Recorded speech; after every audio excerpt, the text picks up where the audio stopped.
Indonesia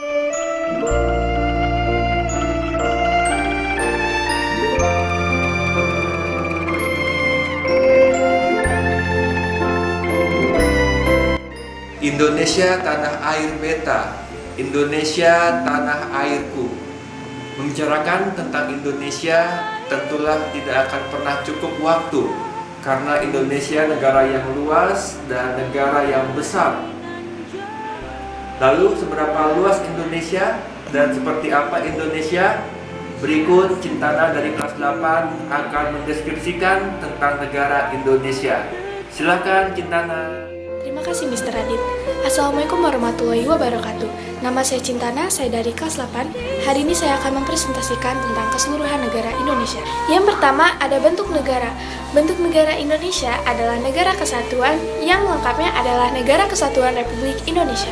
Dalam Undang-Undang Dasar tahun 1945 pasal 1 ayat 1 disebutkan dengan jelas bahwa Indonesia adalah negara berbentuk republik.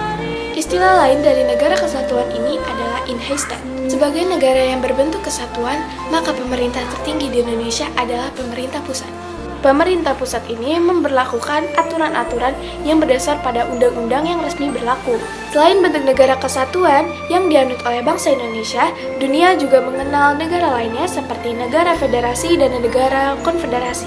Yang kedua adalah dasar negara. Ideologi dasar negara Indonesia adalah Pancasila, merupakan rumusan dan pedoman kehidupan berbangsa dan bernegara bagi seluruh rakyat Indonesia. Yang ketiga, letak geografis. Indonesia terletak di antara dua benua, yaitu benua Asia dan benua Australia, dan dua samudra, yaitu Samudra Hindia dan Samudra Pasifik.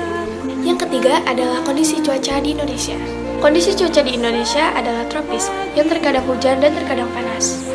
Yang keempat adalah keadaan penduduk di Indonesia. Berdasarkan hasil survei penduduk antar sensus 2015, jumlah penduduk Indonesia pada tahun 2020 sebanyak 269,6 juta jiwa. Yang terakhir ada budaya Indonesia. Budaya Indonesia adalah kebudayaan nasional, kebudayaan lokal maupun kebudayaan asal asing yang telah ada di Indonesia sebelum Indonesia merdeka pada tahun 1945. Sekian presentasi dari saya. Wassalamualaikum warahmatullahi wabarakatuh. Terima kasih Cintana. Membicarakan Indonesia tentulah tidak akan pernah lepas dari Pancasila. Ya, Pancasila ialah sebuah dasar bagi negara Indonesia. Pancasila menjadi sebuah pedoman berperilaku dan berkehidupan di bangsa ini. Mengapa kita bisa bersatu di tengah ribuan suku, ribuan bahasa, beragam agama, beragam budaya? Karena kita masih punya Pancasila yang bisa menyatukan seluruh elemen Indonesia. Berikut kita tersambung dengan Ayesa kelas 8. Ayesa akan menyampaikan tentang beberapa sikap yang sesuai dengan Pancasila. Oleh karena itu langsung kita terhubung dengan Ayesa. Silakan Ayesa.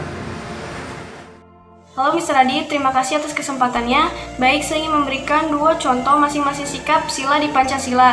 Jadi sila yang pertama yaitu ketuhanan yang Maha Esa. Contoh sikapnya misalkan saling menghargai walau berbeda agama dan melaksanakan kewajiban beragama. Sila yang kedua yaitu kemanusiaan yang adil dan beradab. Contoh sikapnya itu tidak membeda-bedakan orang lain dan menghormati orang yang lebih tua. Sila yang ketiga yaitu persatuan Indonesia. Contoh sikapnya bisa juga dengan melakukan kerja bakti dan melaksanakan tugas kelompok bersama-sama. Sila yang keempat yaitu kerakyatan yang dipimpin oleh hikmat kebijaksanaan dalam permusyawaratan perwakilan. Contoh sikapnya itu pemilihan ketua kelas dan menghargai pendapat orang lain. Sila yang terakhir atau sila yang kelima yaitu keadilan sosial bagi seluruh rakyat Indonesia. Contoh sikapnya misalkan tidak merasa iri terhadap teman dan suka berhemat. Terima kasih teman-teman.